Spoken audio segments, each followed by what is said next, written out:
कहानी सुनाने जा रहा हूँ जो सुनने में खबर लगेगी, लेकिन असल में ये ठपक जिंदगियों की चीख है।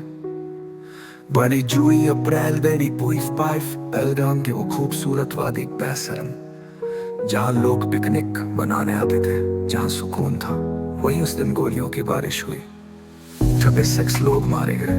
हाँ, 26। कोई बच्चा था, कोई माँ थी, कोई बाप, कोई बहन।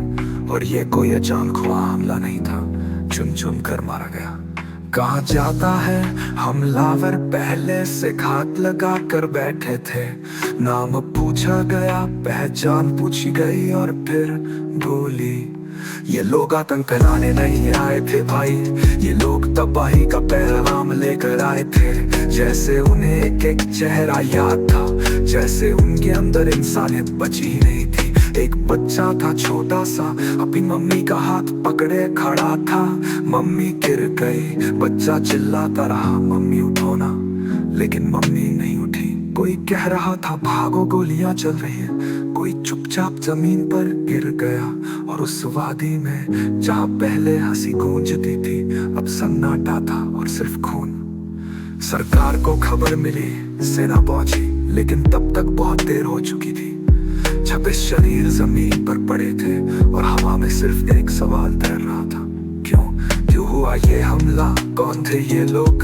क्या ये बाहर से आए थे या हमारे पीछे कोई भेड़िया छिपा था?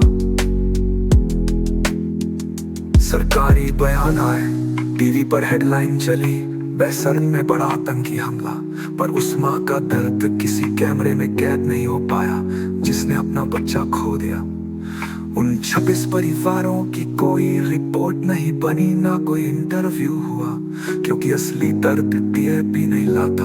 पर वो दर्द आज भी जिंदा है।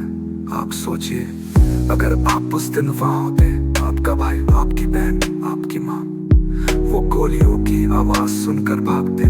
और फिर बेसरम अब भी वैसी ही है, पेड़ वही है, रास्ते वही है, लेकिन अब वहाँ हर मोड़ पर एक याद है, एक खामोश चीख।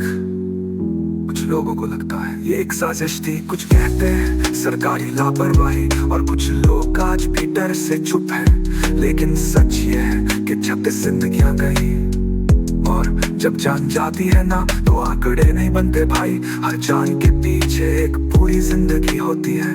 एक लड़की थी नेहा, अपनी पहली बार कश्मीर आई थी। सेल्फी लेते वक्त गोली लगी, अब उसकी आखिरी फोटो उसके फोन में पड़ी है, और उसका फोन अब उसके पापा के पास है। क्या आप डर के मारे लोग घूमना छोड़ देंगे? क्या वादी आप सैलानियों से नहीं भरेंगी? या हम सब फिर से खड़े होंगे, इंसाफ मांगेंगे? हमलावर भाग गए होंगे, पर उनकी छाया वहां रह गई है। बेसरम अब सिर्फ एक जगह नहीं, अब वो एक जख्म है। और इस वीडियो का मकसद बस यही है, हम ये जख्म भूल न जाए, हम चुप न रहे, और हम फिर से आवाज उठाएं। दोस्तों, ये सिर्फ एक खबर नहीं थी, ये एक चेतावनी थी। और उन 26 जिंदगियों को मेरी तरफ से सिर्फ एक बात, हम तुम्हें नहीं भूलेंगे, तुम अब इस मिट्टी का हिस्सा हो।